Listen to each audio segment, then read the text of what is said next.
Hello, this is Leah Hogsted. The most interesting part of all the different readings was the analytics is focused on the user. And I'm going to go through this a little bit. Segments and personas. Most marketing and advertising wants to get into the minds of the customer. And I really liked this little graph here. Brands must deliver every life cycle stage. You have the awareness, evaluation, purchase, usage, repurchase, and advocacy. It's business getting and business keeping. And the thing that this most reminded me of is like diapers. And you have diapers for babies, and then you have, the adult diaper. So we're all aware of diapers for babies, and it's the advertising is projected for a certain age of mostly female, but also, a diaper is a diaper. And so for an adult diaper, it's awareness, but it's more much different advertising towards that. In the evaluation, you decide what kind of diaper you want and you talk with your friends. You look online, you look for like coupons or what's either the best fit or such. And then for purchase, you're going to start purchasing this. You don't have a choice. You have to buy diapers. And usage, you're going to continue using a certain product, and if it doesn't work, you'll buy something else.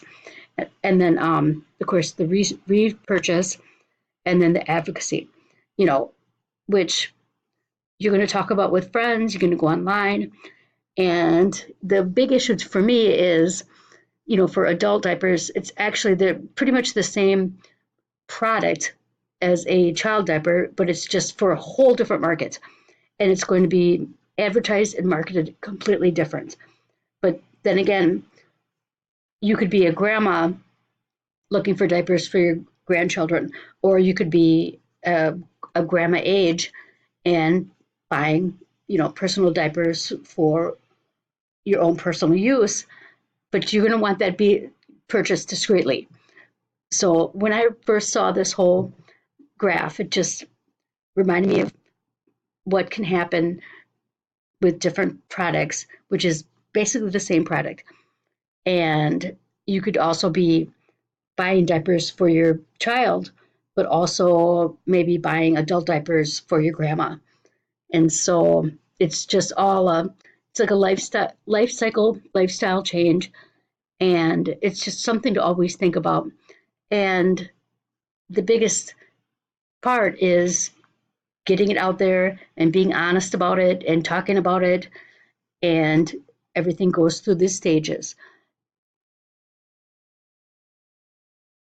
In this next part, how to build digital marketing, the thing that I really wasn't a fan of is the picture of the sheep, because that's kind of an insult to the market and who you're dealing with. I think everybody has valid reasons to buy and should be treated with respect. So I wasn't a real big fan because this doesn't show segmentation at all. This just shows very much a homogenous group of animals. So wasn't a big fan of this particular picture. And the last part, mapping personas to moments. You have your stories, experiences, and services, and that will always connect to the business processes, systems, and data, which is I'm more on the end part of this. I know this class is mostly about marketing, but it also has to connect to the systems, process, and data that like fulfills all the other things together. And so I just want to know what you guys think about what I've said and how you guys think. And I look forward to hearing your opinions of what I talked about. So thank you.